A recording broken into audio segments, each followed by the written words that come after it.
Attorneys expected to speak out in a controversial shooting death involving local police. The disturbing video and a family's call for accountability. A growing push to help families in need throughout the Denver metro. A new program here in Colorado using cash to boost basic incomes. And back to the drawing board for the Broncos after coming off a disappointing loss to Seattle. What went wrong and what's next for the team? Hazy and warm today across the Front Range. Upper 80s, low 90s, but cooler, wetter weather is fast approaching. Your forecast ahead. Thanks so much for joining us on Denver 7 News at 11. I'm Jacqueline Allen. New this morning, we are expecting to hear from the attorneys of a Colorado artist, Christian Glass. He was shot and killed by Clear Creek County Police. Police justified the killing, saying Christian tried to stab an officer. Now, this is the body cam video that shows the police actions that many are now questioning. A warning right now, this video is difficult to watch. Are there any weapons that you're aware of? I have a weapon on me. I will throw them out the window as soon as an officer gets here. I'm not dangerous. I will keep my hands completely visible. Both cars, be advised, this party is stating that he has weapons in the vehicle with him, 2 knives, a hammer, and a rubber mallet. He did state that he would throw them out of the window as soon as officers got on scene to make you feel safe. He's got a knife in his seat right there. His seat, okay. Step out of the car now. 161 at gunpoint. Step out of the car now. Christian's family says they want accountability. Denver 7 is at the news conference set to start any minute now, and we will bring you any updates as soon as we get them. Football fans are all over social media this morning following last night's Broncos loss in Seattle. That game is reportedly one of the top trending topics on Twitter for now. It's back on the drawing board for the Broncos. The team's coming off that loss, 16-17 Seattle, and we've got the good, the bad, and just the plain hard to watch. Let's take a look. Russell Wilson really started cooking in the second quarter with this deep pass to Jerry Jeudy. Jeudy took it 67 yards to the end zone. That was the good times, 10-10. But the Seahawks came back with this touchdown, and Seattle led 17-10 at the half. Now, the second half included 2 fumbles in the end zone by the Broncos and a call by head coach Nathaniel Hackett that's got a lot of people talking right now. In the last seconds of the game, he took out Russ and put in kicker Brandon McManus, who missed a 64-yard field goal. Now, here's what Russ had to say about that decision. I believe in everything, and anytime you can try to find a way to make a play on 4th and 5, that's great too. But also, I don't think it was the wrong decision. I think he can make it. Obviously, in hindsight, we didn't make it. But if we were in that situation again, I wouldn't doubt whatever he decided. Now, Denver 7 Broncos insider Troy Rank has a full recap of the game and some great analysis right now on our website, denver7.com. Another beautiful day here in Colorado. Let's take a live look outside right now from our Lookout Mountain camera. Just a gorgeous day in September, and Denver 7's Katie LaSalle joins us. Katie, we got to enjoy this warm weather now because we know this time of year things change fast. Yes, especially here in Colorado. But for today, it's going to be warm, mainly dry. A few isolated thunderstorms will develop into Colorado's high country, but no risk of severe weather. Temperatures right now are in the mid-70s. Winds are calm. Relative humidity only at 18% over the metro area. But we are dealing with some hazy, smoky skies, especially over the northeastern corner of Colorado. Fortunately, those wildfires and the smoke will clear out as we get into Wednesday with some wetter weather on the way as well. Temperatures elsewhere, we're now in the low 70s. Fort Collins and Greeley getting to the low 80s out across the northeastern plains, 60s moving into the mountains. It's going to be breezy, warm today, upper 80s nearing 90 degrees across the plains, but tomorrow cooler with a chance for storms and showers. Your full forecast coming up. Thank you, Katie. A memorial service is in the works for an Arvada police officer killed in the line of duty Sunday. Officer Dylan Vakoff was 27 years old. The Colorado Fallen Hero Foundation is organizing that service.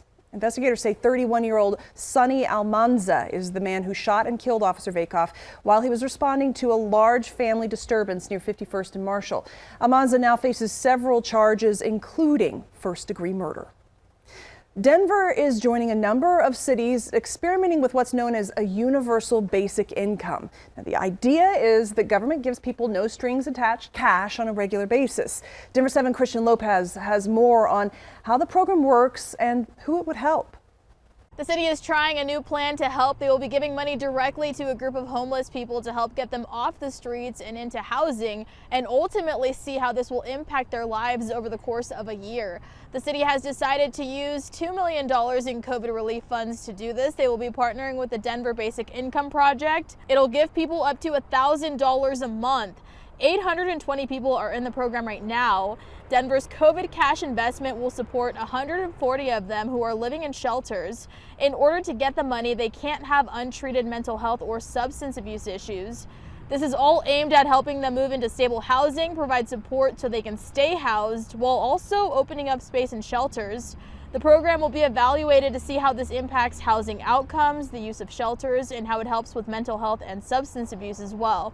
Other cities that have tried this program so far are seeing positive results, like more food security, more people getting jobs. City leaders in Denver are really hoping it'll be effective here as well.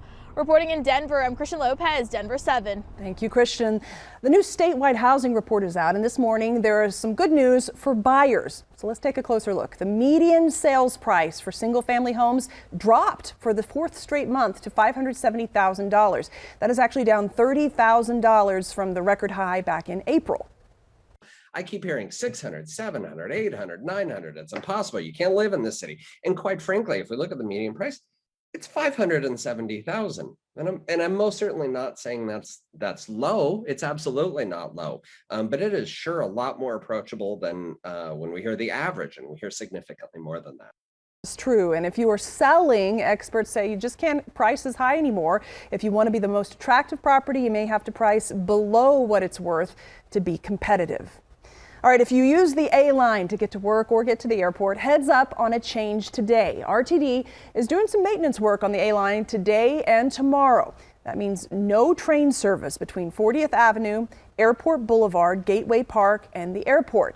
Instead, they will have a bus bridge in place. So we asked why RTD would do this on a weekday when people kind of need to get to work. In a statement, RTD said, well, we acknowledge there will be an impact to customers. The main reason why it is happening this way is bus operations has more staff available then to support the bus bridge. They added that midweek days are generally the least busy for air travel. Again, there will be a bus bridge in place today and tomorrow. Amtrak says it is suspending service on some of its long-range routes in preparation for a looming rail strike. The company is closely monitoring the ongoing negotiations, which do not involve Amtrak or its workforce. But since Amtrak does not own the track itself, thousands of miles of travel could be impacted. Along the routes being suspended are long-distance routes from Chicago to Los Angeles, Seattle, and San Francisco. This labor dispute could lead to the first national railroad strike in 30 years, and that strike could start as early as this Friday.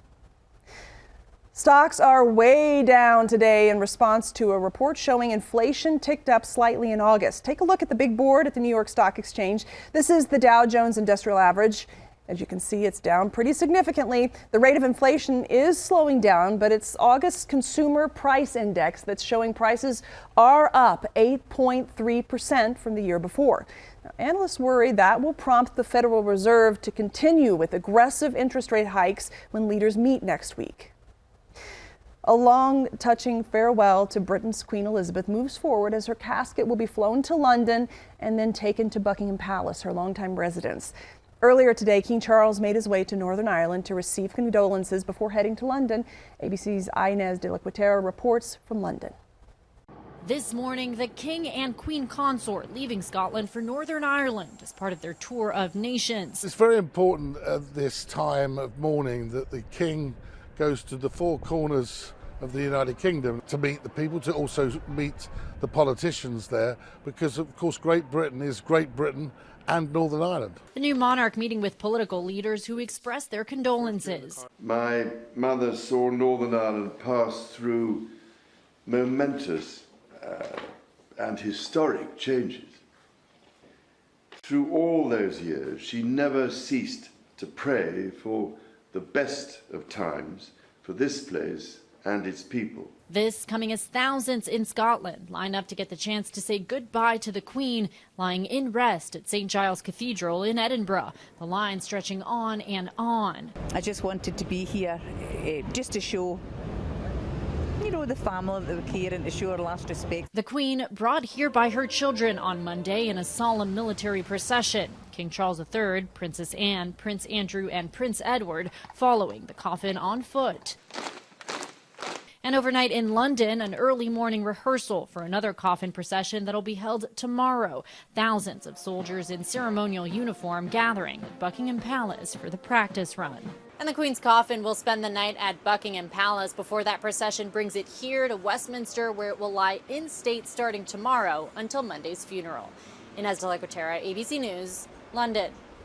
The House of Representatives will pass a bereavement resolution and adjourn for the day in honor of the life of Queen Elizabeth II. House Speaker Nancy Pelosi says over her 7 decades on the throne, Her Majesty was a pillar of leadership and a devoted friend of freedom. You'll see flags at the Capitol here have been ordered to fly at half-staff.